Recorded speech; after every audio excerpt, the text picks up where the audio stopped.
அதில் எந்த குறையும் கிடையாதுங்க. உள்ளே போய் பார்த்துட்டு வந்தேன் நான்.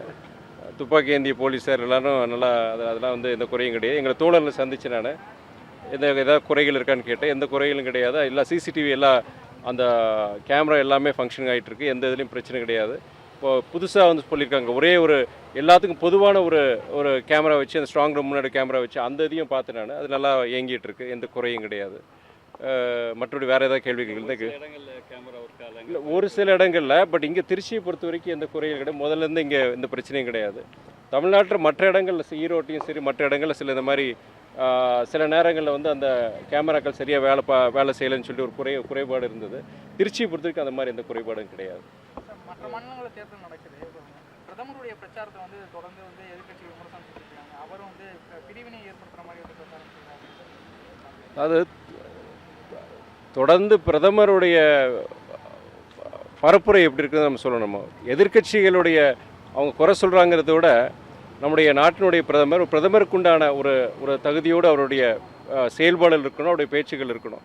தொடர்ந்து வந்து அவர் பிரிவினையை தூண்டுற மாதிரியும் ஜாதியும் மதத்தை சொல்லி அவர் வாக்குகள் சேகரிக்கிறதும் இதுவரைக்கும் இந்த நம்முடைய இந்திய நாட்டு வரலாற்றில் இப்படிப்பட்ட ஒரு பிரதமருடைய பிரச்சாரத்தை நம்ம கையாண்டதில்லை. இது ஒரு கண்டிக்கத்தக்க ஒரு செயல்.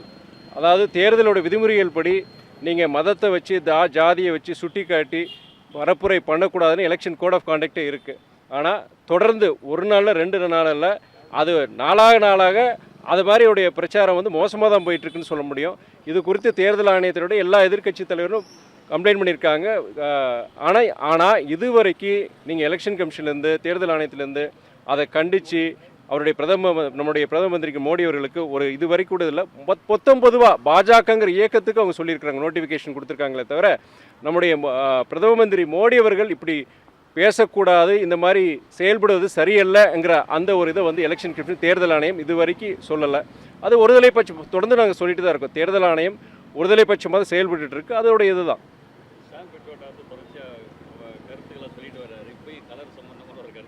இல்லை, சாம் பிட்ரோடா வந்து அவர் வந்து அவருடைய காங்கிரஸ் இயக்கத்துடைய வெளிநாட்டு அந்த துறை சார்ந்த ஒரு செயலாளருக்கு இயங்கிட்டு இருக்கிறாரு. அவர் வந்து அவருடைய கருத்துக்கும் காங்கிரஸ் இயக்கத்துக்கும் தொடர்பு இல்லைங்கிறது காங்கிரஸ் தலைமை தெளிவாக சொல்லியிருக்கிறாங்க. அதனால் அதை பற்றி நம்ம பேச வேண்டிய அவசியம் கிடையாது. அதுதாங்க, அவர் வந்து சொன்னதுக்கு வந்து காங்கிரஸ் அவரும் ராஜினாமா பண்ணிட்டார். இப்போ பதவியை ராஜினாமா பண்ணியிருக்கிறாரு. ஒவ்வொரு இயக்கத்துலையும் இந்த மாதிரி சில பேர் வந்து சில பேர் இந்த மாதிரி தவறாக சில கருத்துக்கள் சொல்லும்போது அந்த இயக்கம் கண்டிக்குது. இவரை பொறுத்த வரைக்கும் சாம் பிட்ரோடை பொறுத்த வரைக்கும் அவருடைய பதவியை ராஜினாமா பண்ணியிருக்கிறார். அதனால் அதை பற்றி நம்ம பேச வேண்டியது. காங்கிரஸ் இயக்கமும் அவருடைய கருத்து அது ஏற்கத்தக்கது அல்ல அப்படின்னு சொல்லி கண்டிக்கவும் செஞ்சுருக்கிறாங்க. வந்து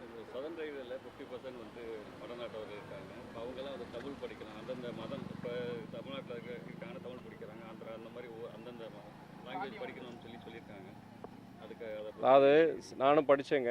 சதர்ன் ரயில்வே தென்னக ரயில்வேயில் இருக்கும் தொழிலாளர்கள் வந்து பெரும்பான்மை இன்றைக்கி வடநாட்டவர் இருக்கிறதுனால அவங்களுக்கு வந்து நெருக்கி அது வாடிக்கையாளருக்கு சிரமம் ஏற்படுது. சில சமயம் வந்து நீங்கள் நம்ம அதில் இருக்கிற பேசஞ்சர்ஸ்க்கும் சில சமயம் வந்து அது பிரச்சனைகள் வராது. ஏன்னா அவங்க சொல்கிறது இவங்களுக்கு புரியல, இவங்க சொல்கிறது அவங்க புரியலன்னு சொல்லி தமிழ் கற்றுக்கணும்னு சொல்லி தான் வரவேற்கத்தக்கது. ஆனால் பெருமையாக நான் என்ன சொல்கிறேன்னா, இன்றைக்கி மத்திய அரசுடைய நிறுவனங்கள் அது தென்னக ரயில்வேயாக இருந்தாலும் சரி, இல்லை வருமான வரித்துறையாக இருக்கட்டும், இன்கம் டேக்ஸாக இருக்கட்டும், இல்லாட்டி எந்த ஒரு இங்கே திருச்சியில் இருக்கிற பப்ளிக் செக்டர் பொதுத்துறை நிறுவனங்கள் பிஹெச்இலாக இருக்கட்டும், இல்லை ஹெச்ஐபிபியாக இருக்கட்டும், இல்லாட்டி துப்பாக்கி தொழிற்சாலையாக இருக்கட்டும், இன்றைக்கி பாதிக்கு மேலே இன்றைக்கி வந்து வடநாட்டில் வந்து இங்கே வேலை பார்க்குறாங்க. அது வேலை பார்க்குற தவறுன்னு சொல்லலாம். ஆனால் தமிழ்நாட்டில் இருக்கிறவங்களுக்கு அது தகுந்த ஒரு முக்கியத்துவம் கொடுக்கணும். இங்கே இருக்கிற இளைஞர்களுக்கே வேலை வாய்ப்பு இல்லாத போது அவங்க வடநாட்டில் இருக்க இங்கே முக்கியமாக அவங்க வந்து திணிக்கிற மாதிரி தான் நான் பார்க்குறேன். தமிழை கற்றுக்கிற சந்தோஷம் தான், நம்ம இந்திய நாடு எல்லாரும் இருக்க வேண்டியது. ஆனால் நீங்கள் தமிழை தென்னக ரயில்வே அவங்க தமிழை கற்றுக்கிறத விட தமிழ்நாட்டினரை வந்து நீங்கள் முக்கியமாக இங்கே வேலைக்கு நீங்கள் அமர்த்தினா நல்லா இருக்கும்னு தான் என்னுடைய கருத்தை சொல்ல முடியும். அதாவது அவங்க தேர்தல் ஆரம்பிக்கிறதுக்கு முன்னாடி முதல் கட்ட தேர்தல் முடியும் போதே இங்கே நம்மளுடைய இந்தியா கூட்டணிக்கு ஒரு அமோகமான ஒரு வரவேற்பு இருந்து நம்ம எல்லாரும் பார்க்க முடியும். குறிப்பாக தமிழ்நாட்டில் புதுவை உட்பட 40லையும் நம்மளுடைய இந்தியா கூட்டணி வெற்றி பெற ஒரு சூழ்நிலை இருக்குது. அதே போல் செகண்ட் ஃபேஸ் தேர்ட் ஃபேஸ்லையும் பார்க்கும்போது நீங்கள் இந்தியா கூட்டணி வெற்றி பெற ஒரு வாய்ப்பை தான் நாங்கள் பார்க்குறோம். அதனுடைய வெளிப்பாடு தான் நம்முடைய பிரதம மந்திரியாக இருக்கட்டும், இல்லாட்டி பாஜக முக்கிய தலைவர்களாக இருக்கட்டும், ஒரு விரக்தியின் ஒரு இதாக தான் நாங்கள் பார்க்க முடியும். தொடர்ந்து இந்த ஜாதியை வச்சு பேசுகிறது, மதத்தை வச்சு பேசுகிறது, அதாவது எப்படியாவது இந்த தேர்தல் நம்ம வெற்றி பெற்றே ஆக வேண்டும் என்கிறதுக்காண்டி தவறான கருத்துக்கள், பொய்களை, வதந்திகளை பரப்புறது, மதம் சார்ந்த அந்த ஜாதியை சார்ந்த சில வதந்திகளை பரப்புறது.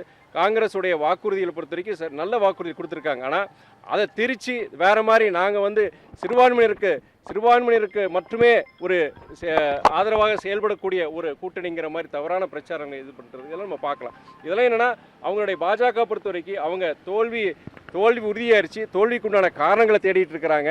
அதனால தோத்துறக்கூடாதுங்கிறதுக்காண்டி இது போன்ற சில பிரச்சாரம் ஈடுபட்டு நம்ம பார்க்கலாம். நம்ம அமித்ஷா சொல்லியிருக்காரு சார், 75 வயசு ஆனால் ரிட்டைர்மெண்ட் இல்லை அப்படிங்கிற மாதிரி சொல்லியிருக்காரு. அது நீங்கள் எப்படி போயிருக்கீங்க? மற்றதுக்கெல்லாம் இருக்குது, ஒரு மினிமம் குவாலிஃபிகேஷன் இருக்குது, இது இல்லை, வயசு இல்லை, ஏஜ் லிமிட் இல்லைங்கிற மாதிரி சொல்கிறாரு. நீங்கள் age is just a number தாங்க. வயதுங்கிறது ஒரு எண் தான் சொல்லலாமா. அதுக்கு நீங்கள் உடல் ஆரோக்கியமும் மன ஆரோக்கியமும் இருந்துச்சுன்னா நீங்கள் அரசியல் பொறுத்த வரைக்கும் யார் வேணால் எந்த வயசு வரைக்கும் இருக்கலாம். நீங்கள் 30 வயசுலேயே 40 வயசுலேயே செயல்படாங்கிற நிறைய அரசியல்வாதிகளை பார்க்குறோம். அப்படி இருக்கும்போது வயதுங்கிறது ஒரு எண் தான் சொல்லணும். Age is just a number. நீங்கள் மக்களுக்கு சேவை செய்யணும், உடல் ஆரோக்கியம் இருக்குது, மன ஒரு திடத்தோடு இருக்கிறீங்கன்னா அதில் தவறு கிடையாது. அதே நேரத்தில் பாஜகவை பொறுத்தவரை, அந்த கட்சியை பொறுத்தவரை இப்போ மோடி அவர்கள் என்ன சொல்லியிருந்தாங்கன்னா 75 வயது வரைக்கும் தான் நீங்கள் ஒரு பொறுப்பில் முக்கிய பொறுப்பில் இருக்க முடியும், அதுக்கப்புறம் நீங்கள் ஓய்வு எடுக்கணுங்கிறது அவர் சொன்னது. அதை வச்சு தான் இன்றைக்கி நம்முடைய ஆம் ஆத்மியோடைய தலைவர் அவர் அரவிந்த் கெஜ்ரிவால் அவர்கள் சொல்லியிருக்கிறாங்க. அப்போ 75 வயசு ஆகுது, அடுத்த வருஷம் பொறுத்து 2025 அவங்க ஜெயிக்க போகிறது கிடையாது. இருந்தாலுமே மோடி அவர்கள் பொறுத்த வரைக்கும் அவர் பிரதம மந்திரியை நீடிக்க மாட்டார், அவருக்கு பதில் அமித்ஷா தான் வருவாங்கிற சொல்லியிருக்கிறார். ஆனால் அதுக்கு போகவே தேவையில்லை. இன்றைக்கி போகிற நிலைமையை பார்த்தீங்கன்னா நீங்கள் இந்தியா கூட்டணி மாபெரும் வெற்றி பெறும்.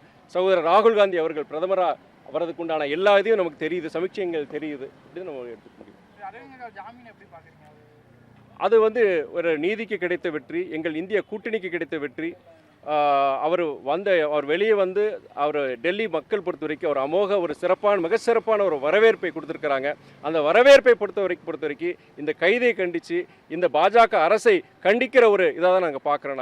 அதனால் அவரை பொறுத்த வரைக்கும் என்ன, அவர் சிறையில் இருந்திருக்கிறாரு, சிறையில் பிறகு வெளியே வந்த பிறகு இனியும் வீரியத்தோடு தான் அவர் செயல்பட்டு இருக்கிறார், பரப்புரையில் ஈடுபட்டிருக்கிறாரு. இதனால் இந்தியா கூட்டணிக்கு சரி, ஆம் ஆத்மி இயக்கத்துக்கு சரி ஒரு மிகப்பெரிய ஒரு எழுச்சியை தான் கொடுத்துருக்கு.